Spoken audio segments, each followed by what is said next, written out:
नमस्कार, जय श्री राम। आप सबका बहुत बहुत स्वागत है कुणाल की अदालत में। आज तो आइए बिना समय खोए सीधे चार्ट्स को प्रणाम करते हैं। लीजिए, चार्ट्स हैं आपके सामने हाजिर। और करबत प्रणाम चार्ट्स को। सबसे पहले निफ्टी, और निफ्टी को देखिए, ये है निफ्टी का वीकली चार्ट। निफ्टी के वीकली चार्ट पर हम क्या देखते हैं कि भाई देखिए, सबसे पहले तो एक निफ्टी ने ये रेजिस्टेंस एस्टेब्लिश की, और ये जो रेजिस्टेंस है ये लगभग आप देखिए 2-3 प्रयास हो चुके हैं, लेकिन अभी तक ये लेवल पार नहीं। तो सबसे बड़ा समस्या क्या है कि निफ्टी इस मेजर लेवल को पार करने में अभी तक असमर्थ रहा है। लेकिन देखिए, कभी भी कोई मेजर लेवल आता है सामने तो हमेशा देखिए सिंगल अटेम्प्ट में वो लेवल पार नहीं होता है, क्योंकि वहां पर बड़ी बिकवाली आती है। जैसे कि हमने देखा कि पहले सितंबर 2024 में इसी लेवल से टकराकर गिरावट आई थी। उसके बाद हमने देखा फिर से दिसंबर में, और फिर अभी वापस से 2-3 दफे हमने देखा कि निफ्टी ने प्रयास किया इस लेवल को निकाल देने का। जब टैरिफ डील का अनाउंसमेंट हुआ उस दिन जो गैप अप हुआ था उसमें भी हमने देखा कि ये लेवल हिट हुआ, लेकिन फिर वहां से बिकवाली इतनी आई कि प्राइस निफ्टी नीचे आ गया।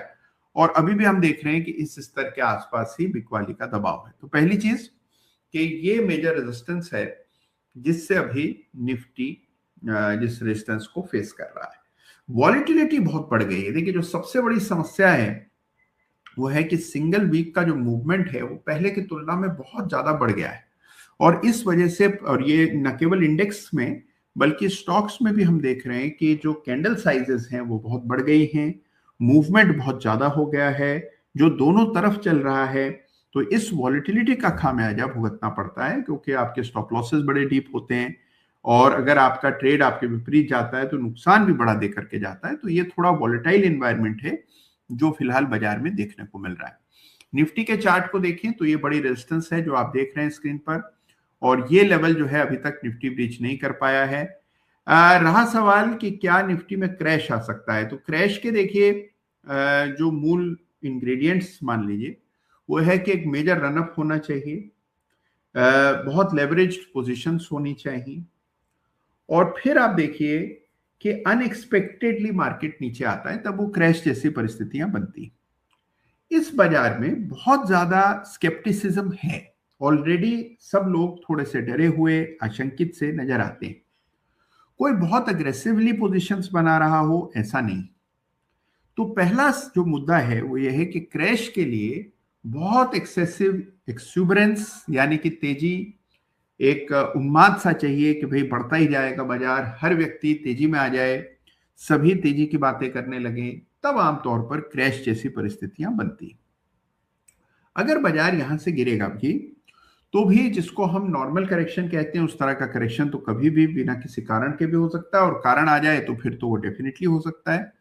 लेकिन कोई मेजर क्रैश आएगा इसकी संभावनाएं कम दिखती हैं। तो पहली चीज तो जो क्रैश को लेकर के सब में चिंता है कई बार, उस चिंता को आप एक ओर रखिए। बाजार में फिलहाल कोई ऐसी स्थिति नहीं दिखती है कि अनकंट्रोल्ड गिरावट देखने को मिल सकती है। मेजर लेवल्स जो है चार्ट पर, सबसे इंपॉर्टेंट लेवल सपोर्ट का 24,800, और उससे भी अहम सपोर्ट जो कि इमीडिएट सपोर्ट हो जाएगा। और क्योंकि हम उम्मीद कर रहे हैं कि अब इस नए डेवलपमेंट के बाद सोमवार का ट्रेडिंग सेशन अच्छा रहेगा, तो यदि ऐसा होता है तो 25,400 ये निफ्टी के लिए इमीडिएट सपोर्ट है। यहां से 2-3 दफे बाजार पहले भी ऊपर जा चुका है। ये लेवल पहले एक रेजिस्टेंस का लेवल था 2025 के सितंबर में, फिर आपने देखा यही स्तर जो है नवंबर में पिछले साल ये सपोर्ट बन गया, फिर रेजिस्टेंस बना, फिर सपोर्ट बना, और अब दोबारा। तो आप देखिए कि ये लेवल अहमियत रखता है। ऐसे लेवल को पॉइंट ऑफ कंट्रोल कहा जाता है, जो लेवल बार बार रिविजिट होता है।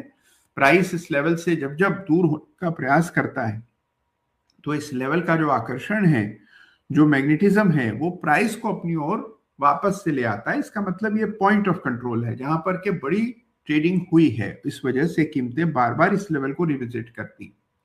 तो ये जो स्तर है 25,400 निफ्टी के लिए फलक्रम लेवल है, और इस लेवल को हमें विशेष तरजीह देनी।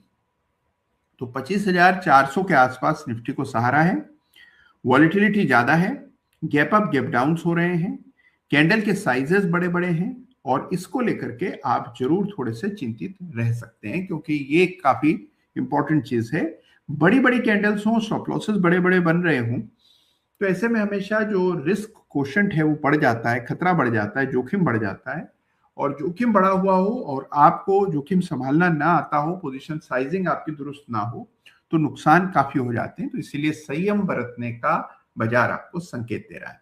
लेवल मार्क कर लीजिए 25,400 नीचे, 26,300 ऊपर, और इसके बाद फिर ये 24,500 के स्तर हैं जो कि अगले मेजर लेवल्स होंगे। निफ्टी रेंज में उतार चढ़ाव दिखा रहा है, लेकिन कोई ट्रेंड में ना तो कमजोरी है और ना ही कोई स्ट्रेंथ दिख रही है। ऐसा भी नहीं कि निफ्टी में बहुत बड़ी कोई मजबूती दिख रही हो, या निफ्टी ने मेजर लेवल्स पार कर दिए हो, या स्टॉक्स में रैली बन रही हो, ऐसा भी नहीं है। तो निफ्टी रेंज बाउंड लेकिन कंट्रोल में है। तो जिसको हम कहते हैं स्थिति तनावपूर्ण लेकिन नियंत्रण में है, कुल मिलाकर वही स्थिति हमारे निफ्टी की भी है कि ठीक है, वॉलेटिलिटी ज्यादा है, खबरें कभी कभी विपरीत आती हैं, चौंका देने वाली, डरा देने वाली आती हैं, लेकिन जो बाजार की दिशा है, दशा है, वो एक स्थिरता वाली है, रेंज में है। और रेंज में होता है तो थोड़ा वेट एंड वॉच करना चाहिए। तो इस समय को गुजर जाने दें, बाजार को एक दिशा पकड़ने दें, और फिर आपको एक बड़ा मूव देखने को मिलेगा। तो ये हमारे सामने निफ्टी का चार्ट है फिलहाल।